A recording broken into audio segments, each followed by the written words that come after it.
What's up, y'all, and welcome back to another episode of Spicy Rambles about propane and propane accessories. So I recently got to shoot my first PCSL rifle match. We're about to talk.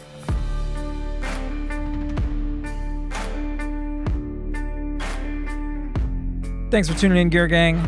Really appreciate you being here. Like always, if you can do all that silly YouTube stuff, like, comment, subscribe, post a comment about LARPing stupid in my helmet covers, belongs in the 90s.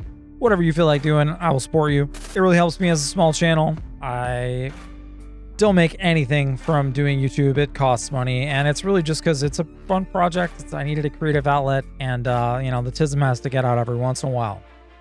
So I'm not here to get YouTube famous or spread my seed all over the Pacific Northwest. Really, this is about helping people and help folks learn, help folks save some money, and trying to maybe introduce some things that you have not heard of before. Gotta let the tism out every once in a while, right?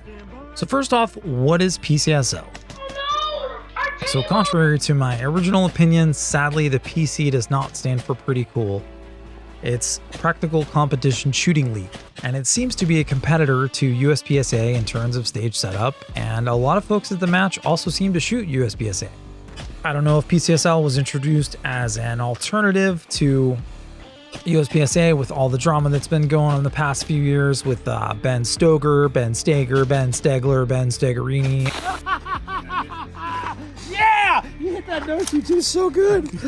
However you want to pronounce it. I'm from Texas, and we pronounce things differently. A local range near me has been hosting these matches for a little bit, and I've really wanted to focus on shooting more rifle and two-gun matches this year, since the last couple of years have been pretty much only IDPA or outlaw matches, because that's what we have locally. This range called Rooftop, they host a rifle match one month and then a pistol match the next month, and so I'm really excited to check out a PCSL pistol match coming up in June. I had to drop the match in April because I ended up filming some stuff with the local ministry.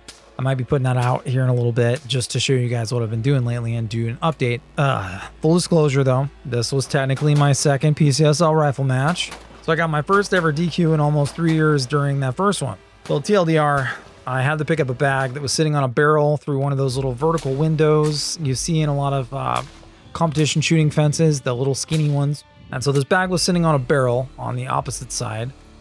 And I grabbed the bag with my support hand instead of my strong hand. I kind of feel like that was my big after action thing I probably should have done differently. But the bag got hung up on the edge of the window as I was moving forward, and it swung my body where I lost positive control of my weapon for a literal second and ate the Dairy Queen poop sandwich. I personally felt it happen, so accountability on that one. I don't care. I'm not out here to win trophies or do anything, fancy. I just want to get better in my shooting journey and suck less. So it happens, and it's a good lesson to keep in mind, I suppose. All right, so fast forward to the second match. It had rained all week long, and we unfortunately didn't get to shoot on the 150-yard rifle bay as it was soaked. First match, I got to shoot on that one. It was a good time. I enjoy a bit of variety in the distance, but we had 4 great stages this day, and they were all basically like 25 or 30 yards, depending on how deep the bay was. So I did forget to turn on the GoPro a couple times, and we did have a camera struggle when I was shooting one of the other stages, so most of this is not going to be me. It's going to be a bunch of other shooters, but we had some great shooters in our squad, and I'll put up some of the footage of them shooting these stages. But like most competition leagues, safety is paramount, and it's a cold range, meaning you don't load until you are up, and it's your turn to shoot. Thankfully, we had the option to sling our rifles with a chamber flag instead of putting them in a bag. I try not to put my smoking hot Whisper Pickle into a nylon bag that's going to melt it, just because I like to keep my bag in one piece. A lot of folks did choose to bag and unbag their rifles between stages, and I don't think they had any issues. At least I didn't notice anything. Nylon melted onto any of their cans, so it's nice to have options. So my buddy, the accountant, came out to shoot this match with me, and he brought his musket, so he brought that out, and I figured, why not? I'll shoot my musket as well. While the Franken rifle is definitely not the ideal gun for competition, it is generally my go-to dance partner for anything that's non-night vision or, whenever the Panamanian paratroopers invade. So it's definitely should be something I work into the mix regularly and can shoot well with the piggyback red dot. One of the things I really enjoy about PCSL is that it's LARP friendly. I was not the only dude wearing a helmet out there. That makes me feel good. And I don't own a GoPro head mount, and the chest mount sucks, so helmet mount is the way to go. This was my first outing with the Manchu helmet cover, and it was about 50-50 with people making cute comments or joking about LARPing, and then the other half of the people just gave me a thumbs up and said, right on, dude. Gotta appreciate that. Jesus, take the wheel. The LARPy Tactical 2-gun match we were going to shoot the next day got canceled due to rain, so I took this as the opportunity to let my special needs flag fly, and fly it did. Most folks there seem to be running their war belt setups. There's a lot of dudes with knives on their belts. Most people had a knife pack, which was kind of refreshing. Other people there were running a more traditional competition rifle style setup, something you'd see a little closer to like a 3-gun match, but without the shotgun carriers. PCSL is not 2-gun, so it's either one or the other. So a lot of folks chose to take their holsters off, take their pistol off, not leave it on there. I run Safariland, and my belt does not feel correct without my pistol on there, so I trusted that the button was not going to yeet my gun out.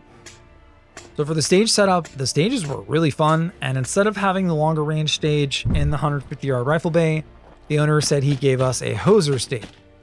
At first, I wondered what the Canadians had done to him, then I realized it's probably relation to bullet hosing, or a bullet hose, and it was just a fun way to indicate that one stage is going to have a lot of shooting and a higher round count.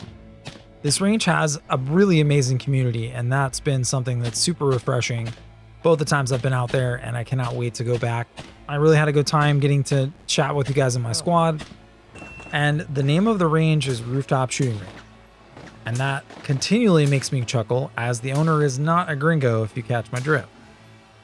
Honestly, the rooftop Koreans during the LA riots are some of the most iconic images of the Second Amendment being used for its intended purpose from the past, like, 100 years, short maybe the Battle of Athens. It's pretty badass that a lot of people come here from other places and then want to be Americans and embrace American culture. And if you're a citizen, you should own firearms.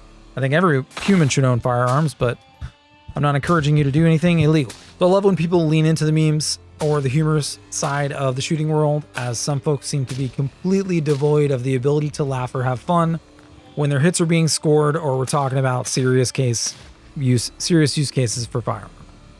We even had a celebrity shooting at the match, and I ended up being in my squad, which was really hilarious and really enlightening to get to watch somebody that's a real high-level shooter work.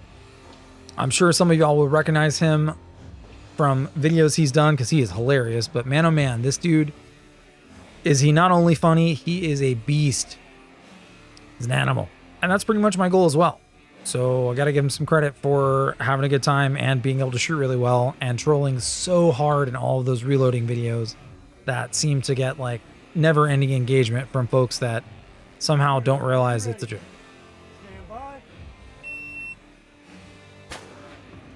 So as soon as I saw this dude, my prediction was that he would be winning the match today when I recognized who it was.